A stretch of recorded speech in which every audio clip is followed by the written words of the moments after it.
temporary is okay. It should not happen. You don't get Yes, approval yes, and yes. soil remain there and there. It is not possible to soil remain there because the part of the project to dispose of outside the outside is wherever the area to be defined. See, legal implications is there. If you don't get approval to dispose of this material, so legal violation. Yes. Second thing, you cannot keep this temporary storage for permanent.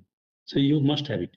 But this point must be addressed, otherwise this can create a notice of violation to company. If you are taking inside the room, inside the same area, no issue. But ultimately, you have to dispose of. Yeah. Because that is the point of it. You have to dispose of. Now, if you are disposing within ad hoc area, ad hoc consider which is inside the room, then ad hoc approval is required. Yeah. If you are going outside ad hoc area, then EAD approval is required. Then you have to go in.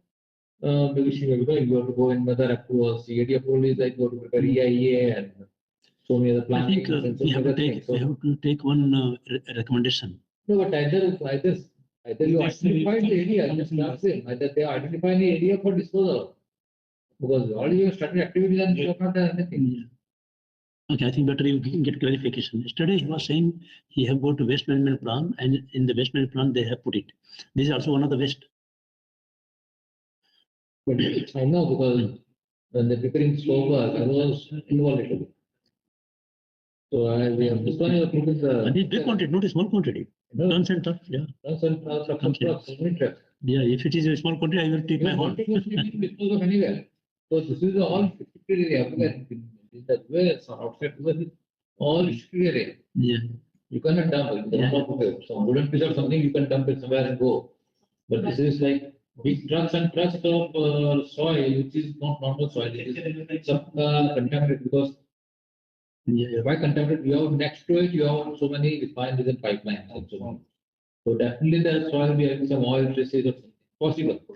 So logical. So it should be there. Yeah. Some metal contamination, you have some construction waste. You also have some construction waste there, earlier construction waste, right? Yeah. Some metal. Yeah.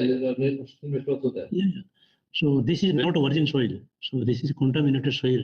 So this has to be treated and then disposed of, or directly disposed of at the landfill area. Yes. Okay. So you just get this information, and we have to highlight this. This is the only critical point in ENVID. This is the only critical point.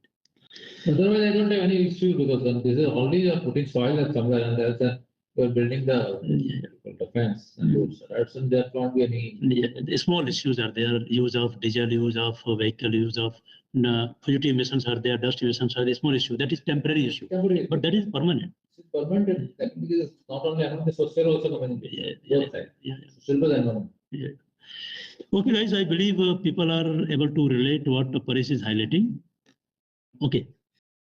So, guys, what we have done, I mean, we have put all these guide words of the terms of reference: air emission, liquid, waste, resources, physical, restrictions of substation, others. In others, we will highlight all these points, what is not covered as the guideline in HSC RMST. So let us go for, air emission. So in air emission, there are various guide words are there. Most of the guide words are not applicable here because we don't have the process. It's a simple replacement of the soil from one soil to another soil, right? The second one is applicable. Yes, this will be applicable. So I would use a truck, use of vehicle. Generator, one is the generator is coming in picture. Use of vehicles, use of diesel engine, DG set,